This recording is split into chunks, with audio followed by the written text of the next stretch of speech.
Welcome, people. Tonight we speak about the history of the Crying Woman. I present the members Juan Cayetano, Edgar Salao, Luis Hernandez, and Sofía Bonilla.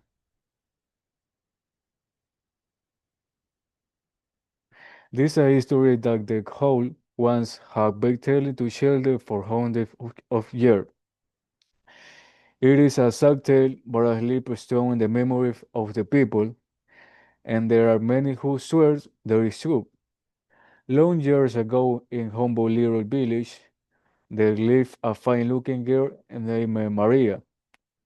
Some say she was the most beautiful girl in the world, and because she was so beautiful, Maria thought she was better than everyone else.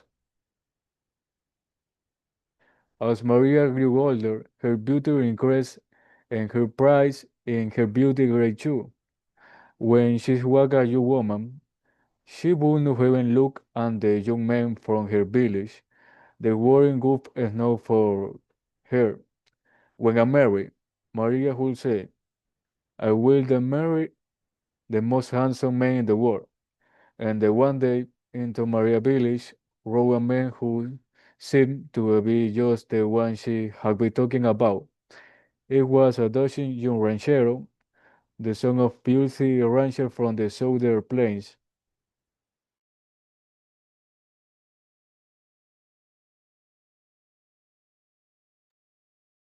He could ride like a comanche. In fact, if they owned a horse and it cried tame, he would give it away and go rob a wild horse from the plains.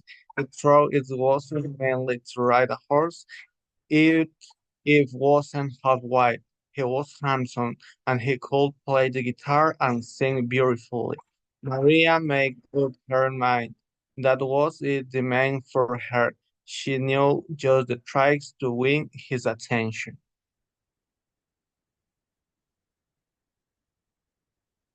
If the ranchero spoke when they met on the pathway, she would turn her head away when he came to her house in the evening to play his guitar and serenade her.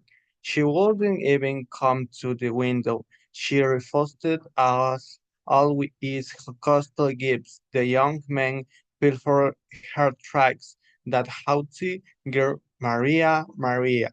He sighed to himself. I know I can win her. I swear I will marry that girl. And so everything turned out as Maria planned it. Before long, she and the ranchero became engaged, and soon they were married. At first, things were fine.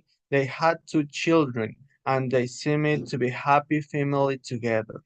But after a few years, the ranchero went back to the wild life of the pirates. He would leave town and be gone for months at the time.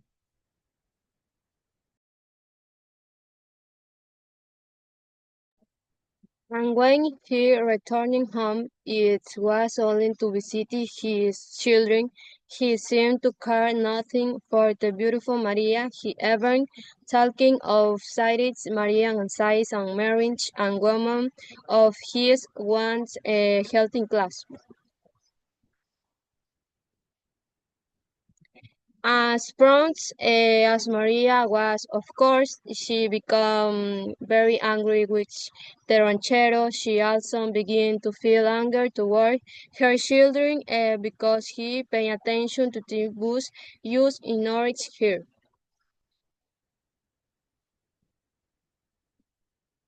Once evening, as Maria was strong with her two children on the shady pathway near the river, the ranchero came be encouraged and elegant ladies sat on the seat beside him. He stopped and spoke to his children, but he didn't even look at Maria. He waited the horse on the street.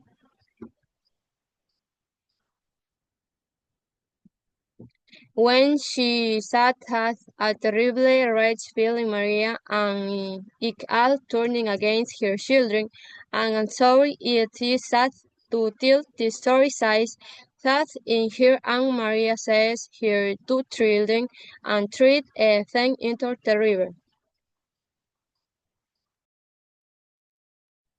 But as they disappeared down the stream, she realized what she had done. She ran down the bank of the river, reaching out her arms to them.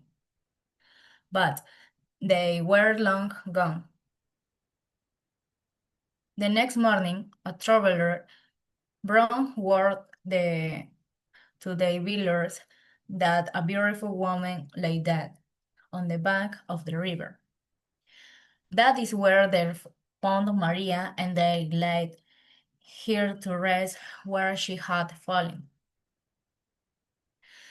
But the first night Maria was in the grave, the villagers heard the sound of the crying.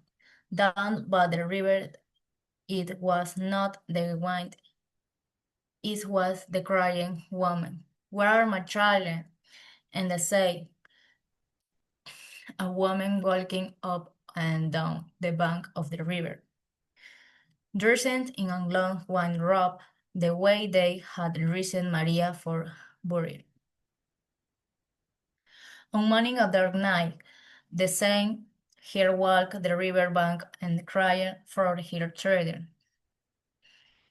And so they no longer spoke of her Maria as calling her the crying woman. The weeping woman, and by that name she's not to say they Charlie, I warned not to go on in the dark. From the crying woman might snatch they and never return them.